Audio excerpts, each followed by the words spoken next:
Trenton, Worsham, Frontstretch.com. Cliff, you and Kyle have worked together for a long time now, have a great relationship. When you have a dominating performance like this with a driver leading all these laps, how are you coaching him through that? You know, what is the mindset as a crew chief, you know, with such a dominating performance where you outside of maybe a few adjustments, there's really not much needed there? One thing that I would say that's really critical to days like today for us, we've seen each other fail. And that is so important to why we succeed. So when I think about today, I don't think about what we did to succeed. I think about what we did to build ourselves to this point. You know, we've had the conversations of good and bad along the way. We've seen the ups and downs. We've learned, you know, really how to simplify and just stay focused on the mission. And you probably heard me a lot on the radio today. Hey man, the mission right now is this.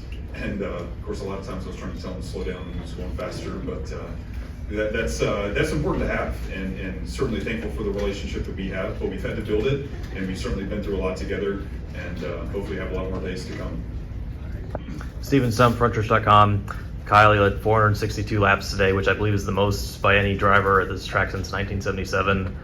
Was there ever a point where the car just didn't feel perfect, and where does this rank among the best cars you've driven in Cup? So the only run where I got like a little bit, where I had to think like, okay, is the track changing, or did I just overrun my right rear tire, or what was the second run of the race? And I once I got to the third run, I just came to the conclusion that in the second run I just ran too hard. I passed Suarez, and then he was able to get back kind of by me, and I pushed pretty hard for, I don't know, 15, 20 laps. And once I eventually got clear of him or a couple guys, then I was like out of the racetrack, and it was just slick and loose and just less grip.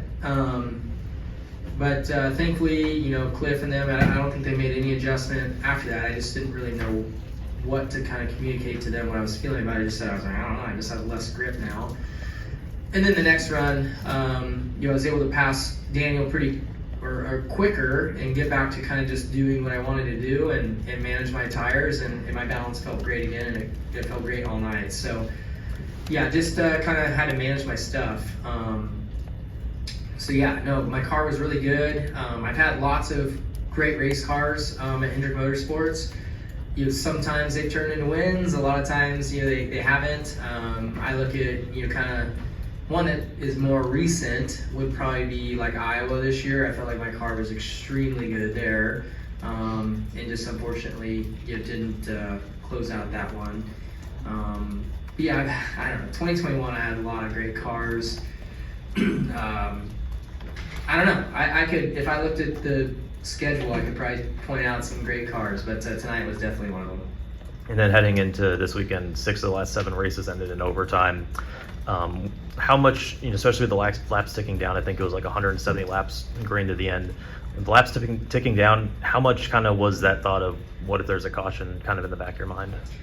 It's always in the back of your mind for sure. But, as I was looking out my windshield, and I can't see what's on the other side of the racetrack, but what was out in front of my windshield, everybody was kind of spread, equally apart. So I was like, okay, well, as long as nobody, it was a long, really, really long run. So as long as nobody has any tire failures, I don't think we're gonna have a caution here. So yeah, and then Cliff and them, they're trying to slow me down to save my tires in case we do have a caution, because I could tell that our call was probably gonna be to stay out. But I'm like, man, I'm trying to get to the white flag as quick as I can. I don't want to slow down and cost myself a second and then miss the start finish line by a second before a caution comes out or something. But thankfully everybody kept it clean, and you were able to run that whole last run out, because I would have got pretty crazy at the end. All right, thank you, Kyle. Steven Stumpf of Frontstretch.com here. Come back for more great racing videos, and if you like us, don't forget to hit that subscribe button.